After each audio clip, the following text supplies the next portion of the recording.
Good morning class 10. Welcome to your Urdu class 10. آج ہم اپنی تیسری نظم میدان کربلا میں گرمی کی شدت کو پڑھیں گے. اس سے پہلے جو ہے وہ آپ نے حمد اور نعت کو سمجھ لیا ہوگا. میں آپ کو جو ہے وہ میدان کربلا میں گرمی کی شدت جو ہے وہ نظم پڑھانے لگی ہوں. آپ نے یہ بند کی صورت میں، اور اس بند میں جس بند میں 6 مصرے ہوتے ہیں اس کو مسدس کہتے ہیں. ٹھیک ہے، جس بند میں 5 مصرے ہوتے ہیں اس کو مقمص کہتے ہیں، اور جس بند میں 6 مصرے ہوتے ہیں اس کو مسدس کہتے ہیں. تو یہ نظم جو ہے یہ حید کے اعتبار سے جو ہے وہ مسدس ہے، اور اس کو میر انیس نے لکھا ہے. میر انیس کا اصل نام سید ببر علی اور ان کا تخلص انیس تھا. آپ فیض آباد میں پیدا ہوئے. فارسی اور عربی اپنے والد میر خلیق سے پڑھی، اور میر انیس جو ہے وہ ایک بلند پایہ مرثیہ نگار ہیں. ان کے مرثیوں میں سوز و گداز، کردار نگاری، جذبات نگاری اور منظر کشی کے بے مثال نمونے ہمیں ملتے ہیں جو ان کی قادر الکلامی کی دلیل ہیں. ان کے واقعات اور جذبات کے نہایت خوبصورت مرکب پیش کیے گئے ہیں.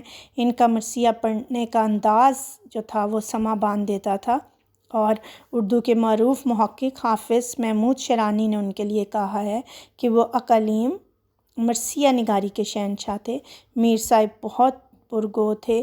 انہوں نے متعدد مرثیے لکھے ہیں، اور کوئی مرثیہ جو ہے وہ 150-200 بند سے کم نہیں ہے. مرثیہ جو ہے یہ جو نظم ہے یہ ایک طویل مرثیہ ہے، جس کا جو ہے کچھ حصہ جو ہے کچھ بند جو ہیں وہ آپ کے سلیبس میں شامل کیے گئے ہیں. تو مرثیہ ایسی نظم کو کہتے ہیں جو کہ کربلا کے میدان میں ہونے والے سارے واقعات کو نظم کی صورت میں بیان کرنا جو ہے وہ مرثیہ ہے. عموماً جو مرثیہ ہے وہ کسی کی وفات پہ، کسی کی غم کے بارے میں لکھا جاتا ہے، لیکن اردو ادب میں جو زیادہ تر مرثیے ہیں وہ حضرت امام حسین کی شہادت کے بارے میں ہیں. تو یہ بھی جو مرثیہ ہے یہ جو ہے میر انیس نے جو ہے یہ لکھا ہے، اور میر انیس نے اور بہت سے مرثیے لکھے، اور مرثیے بہت لمبے لمبے ہوتے ہیں. اس میں جو ہے وہ اس کے کتنے حصے ہوتے ہیں، اور اس کا جو اس مرثیے کا یہ حصہ ہے یہ میدان کربلا میں گرمی کی شدت کو بیان کرے گا کہ کس قدر گرمی کی شدت تھی اس دن وہاں.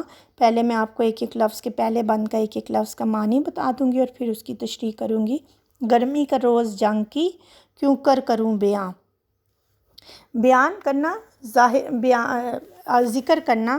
تو اور جو ہے شاعر اس شعر میں کہہ رہا ہے کہ اس روز جو جنگ میں جو گرمی کا بہت زیادہ گرمی تھی، اور ڈر ہے کہ مثل شمع نہ جلنے لگے زماں. مثل شمع کی مانند. اب جو شاعر ہے وہ کہہ رہا ہے مجھے یہ ڈر ہے کہ اتنی گرمی کا میں ذکر کرنے لگا ہوں تو مبالغہ آ رہی ہے کہ کہیں میری زبان نہ جلنے لگے. وہ لو کے الحذر، وہ حرارت کے اما. کہتے ہیں اتنی زیادہ گرمی تھی. لو جو ہے آپ کو پتہ ہے کہ جو مئی جون میں گرم ہوا چلتی ہے وہ لو ہوتی ہے. تو کہتے ہیں کہ خدا کی پناہ ہے وہ حرارت کیا لمحہ کہ رحم آ جائے. رن کی زمین تو سرخ تھی اور زرد آسمان تھا. کہتے ہیں جو رن بڑی جنگ جو میدان جنگ تھا وہ سرخ تھی، زمین جو تھی وہ سرخ ہو چکی تھی. ریت ویسے بھی جب گرم ہوتی ہے تو سرخ منظر پیش کرتی ہے. اور زرد آسمان تھا، آسمان جو تھا وہ زرد. آب خن کو خلق ترستی تھی خاک پر. کہتے ہیں ٹھنڈے پانی کو جو ہے وہ خلق خدا ترس رہی تھی، اور گویا ہوا سے آگ برستی تھی خاک پر. اور کہتے ہیں ایسے لگ رہا تھا کہ جیسے آسمان سے آگ برس رہی ہے. شاعر میدان کربلا میں گرمی کی شدت کو بیان کرتے ہوئے کہتے ہیں ایک تو یہ ملک عرب کا ریگستان تھا، اور وہاں جو ہے وہ گرمی جو ہے وہ پہلے ہی جو ہے وہ بہت زیادہ ہوتی ہے، اور جو ریت ہے وہ گرمی میں بہت زیادہ تپ جاتی ہے. تو کہتے ہیں کہ جنگ کی وجہ سے گرمی کی شدت کچھ اور بڑھ گئی تھی، اور اس دن جب لو چلتی تھی تو یوں معلوم ہوتا تھا جیسے ہوا سے آگ برس رہی ہے. میر انیس اس بند میں میدان کربلا میں حضرت امام حسین، ایک طرف جو تھا وہ حضرت امام حسین کا قافلہ تھا، اور دوسری طرف یزید کی فوجیں جو تھیں وہ آمنے سامنے تھیں. اور کہتے ہیں کہ اتنی تپش اور حرارت تھی کہ خدا کی پناہ. سورج حرارت سے زمین جو تھی وہ تانبے کی طرح سرخ ہو گئی تھی، اور آسمان جو تھا وہ دھوپ سے زرد ہو رہا تھا. اور کہتے ہیں مجھے یہ ڈر ہے کہ اتنی میں گرمی بیان کر رہا ہوں تو میری زبان گرمی کی شدت اور کیفیت سے شمع کی مانند جلنے نہ لگے. میدان جنگ میں جو ہے وہ بہت زیادہ لو چل رہی تھی، اور انسان بے اختیار خدا کی پناہ طلب کر رہا تھا. میدان جنگ کی زمین گرمی کی شدت سے جو ہے وہ سرخ ہو چکی تھی، اور زمین پر اللہ تعالیٰ کی مخلوق اور لوگ ٹھنڈے پانی کو ترس رہے تھے۔ انہیں گرمی کی شدت میں اپنی پیاس بجھانے کے لیے ٹھنڈا پانی نہیں مل رہا تھا، اور وہ بہت بے تاب تھے۔ آج کل جو ہے وہ گرمی اتنی شدت سے ہے کہ ہم سمجھ سکتے ہیں کہ جو ہے گرمی کے موسم میں اگر پانی نہ ملے تو کیا حال ہوتا ہے۔ تو وہاں تو اس قدر گرم ہوا چل رہی تھی، باد سموم چل رہی تھی، اور یوں معلوم ہو رہا تھا جیسے آسمان سے آگ برس رہی ہے۔ اس شعر میں زبان کو شمع سے تشبیہ دی ہے۔ زبان کو آپ نے تشریح میں لکھنا ہے کہ جو زبان ہے، ڈر ہے کہ مثل شمع نہ جلنے لگے زبان، تو اس مصرعے میں جو ہے وہ شاعر نے زبان کو شمع سے تشبیہ دی ہے۔ جی اب میں دوسرا بند پڑھوں گی۔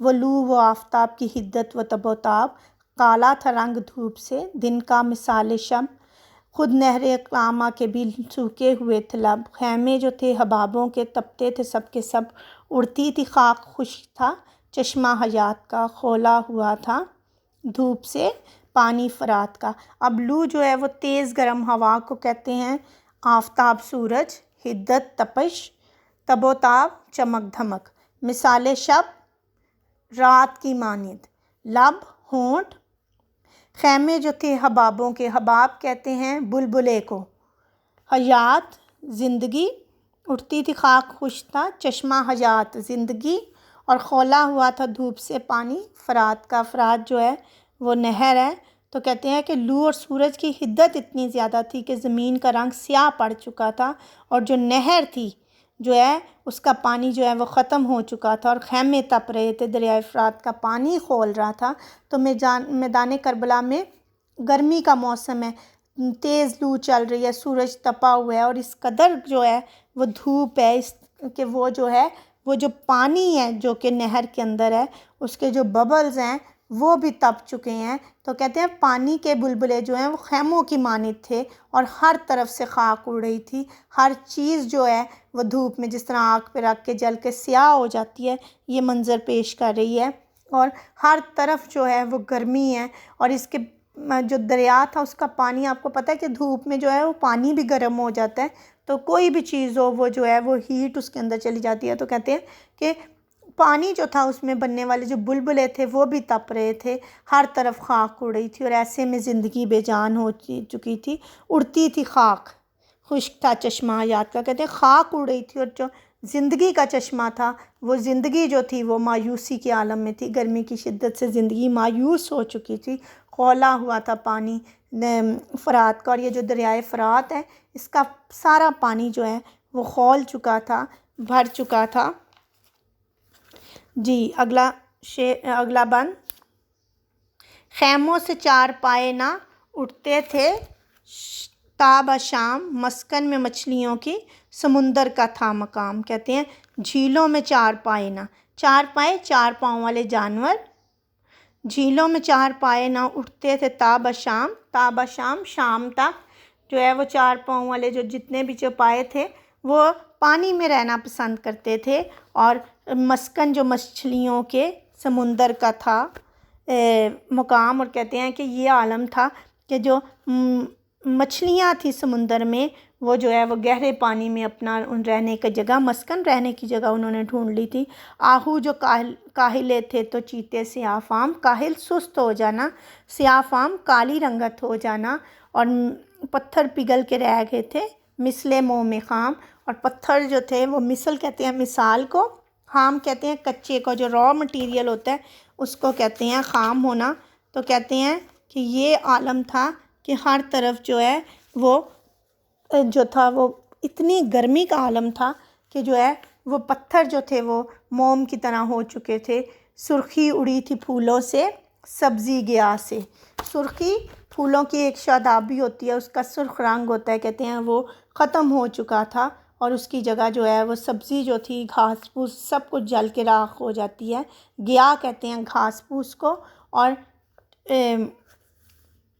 پانی کنویں میں اترا تھا سائے کی چاہ میں۔ اب گرمیوں میں ویسے ہی پانی جو ہے وہ کم ہو جاتا ہے، لیکن شاعر یہاں یہ کہہ رہے ہیں کہ یہ عالم تھا کہ گرمی کی وجہ سے جو ہے وہ پانی جو ہے وہ ایسے لگ رہا تھا جیسے سائے کی وجہ سے جو ہے وہ اتر کے نیچے چلا گیا۔ تو شاعر اس شعر میں کہہ رہے ہیں کہ شاعر اس شعر میں کہہ رہے ہیں کہ جو اس قدر گرمی تھی کہ کربلا کے میدان میں گرمی کی شدت سے جو 4 پاؤں والے جتنے چوپائے تھے وہ جانور پانی میں رہنے کی وجہ سے جو ہے ان کا برا حال تھا، وہ پانی سے باہر ہی نہیں نکلتے تھے اور شام تک وہ پانی میں رہتے تھے، اور جو مچھلیاں تھیں وہ گہرے سمندر میں جدھر ان کو ٹھنڈک ملے وہاں رہنا چاہ رہی تھیں۔ اور چیتے جو تھے، آپ کو پتہ ہے کہ چیتے جو ہیں ان کا رنگ کیا ہوتا ہے، اور اتنی گرمی تھی کہ چیتے سیاہ فام ہو گئے تھے، انہوں نے ایسے جیسے اپنے اوپر کالا رنگ جو ہے وہ ہو گیا تھا، ہر چیز جو ہے وہ دھوپ میں جل کے جو ہے وہ راکھ بن جاتی ہے، تو کہتے ہیں ان پہ کالا رنگ ہو گیا تھا۔ یہاں شاعر جو ہے وہ مبالغہ آرائی سے کام لے لیا۔ مبالغہ آرائی کہتے ہیں کسی بات کو بڑھا چڑھا کر پیش کرنا، کسی چیز کو بہت زیادہ جب ہم کسی چیز کو بڑھا کے پیش کرتے ہیں تو اس کو مبالغہ آرائی کہتے ہیں۔ تو یہاں شاعر جو ہے وہ مبالغہ آرائی سے کام لیتے ہوئے کہہ رہے ہیں کہ اتنی گرمی تھی، اتنی گرمی کہ پتھر بھی جو ہے وہ دھوپ کی گرمی برداشت نہ کر سکے اور پگھل کے جو ہیں وہ موم کی طرح ہو گئے تھے۔ اور اب یہ عالم تھا کہ جو ہے وہ پھولوں اپنی خوبصورتی شادابی کھو چکے ہیں، گھاس پھوس جو ہے وہ اپنی رنگت کو کھو چکی ہے، اور پانی جو ہے وہ سائے کی چاہت میں بہت نیچے چلا گیا ہے۔ چوتھا بند پڑھوں گی۔ کوسوں کسی شجر پہ نہ گل تھے نہ برگ و بار، ایک ایک نخل جل رہا تھا صورت چنار، ہنستا تھا کوئی گل نہ لہکتا تھا سبزہ زار، کانٹا ہوئی تھی سوکھ کے ہر شاخ باردار، گرمی یہ تھی کہ زیست سے دل سب کے سر تھے، پتے بھی مثل چہرہ مرکوک زر تھے۔ اب شاعر اس شعر میں کہہ رہے ہیں، اس بند میں کہہ رہے ہیں، لیکن جب آپ اس کی تشریح کریں گے تو پیپر میں ہی آپ کو بند کی صورت میں نہیں آئیں گے، آپ کو صرف ایک شعر آئے گا اس میں سے یا 2 شعر، جیسے بھی بورڈ والوں کی مرضی ہوگی، لیکن یہ صرف شعر کی صورت میں آئے گی۔